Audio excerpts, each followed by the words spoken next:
So at this point, you've entered in who you're going to send your email to. You've entered in the subject, so the person at the other end will know exactly what the email's for. And then you have the actual body of text. What are you actually going to write? What is the message that you are going to write? And that's broken into three different things. Your greeting, saying hello, the actual main body of the text where you explain what your email is for, and then your goodbye. And your goodbye could be either automatic or it could be manually written, but we'll talk about that. So when you're saying hello, okay, so again, like I said, emails aren't WhatsApps. You can't just say, all right, Alan, what's the story? Give us a job. That okay. You need to be at least a little bit professional in how you say hello. So, hello, Alan. Hi, Alan. Dear Alan. Yeah, maybe. I'll take that. Greetings, Mr. MacDonald. No, that's a little bit too overkill. Okay, for me anyway. In terms of lecture, if you're emailing lectures, most lectures will accept a hello, Alan. So their first name. Some lecturers prefer, and it's their right to be able to do so, that if they're Dr. MacDonald, you might say, hello, Dr. MacDonald. But they may not be happy to take on board the idea of first names. And I am, but it doesn't mean that other lecturers are. So just ask them politely, Dr. MacDonald, when I'm emailing you, is it okay if I use Tony or Dave or Michael or whatever it is?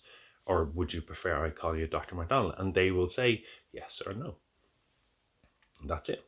Hey is for horses.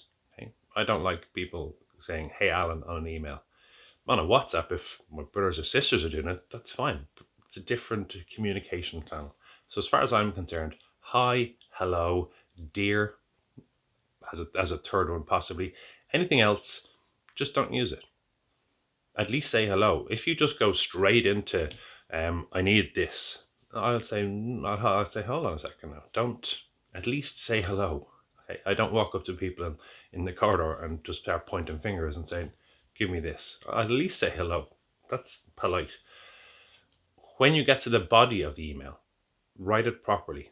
Don't use text speak, don't use abbreviations, don't use smileys. Again, it's a form of communication. Articulate what you want to write and write it carefully and politely. It seems reasonable. It doesn't, politeness costs nothing. So just type a nice, friendly email. Hope things are well, blah, blah, blah. You don't have to go in and tell them your life story, but I always start with, I hope you're well. Why not? Why wouldn't I? And then when you're finished, you say, thanks. You can say best regards or thanks. Yours sincerely is really for the written form of a letter, which we tend not to do anymore. You don't have to do that. The highest salutations to you this morning. No, you don't have.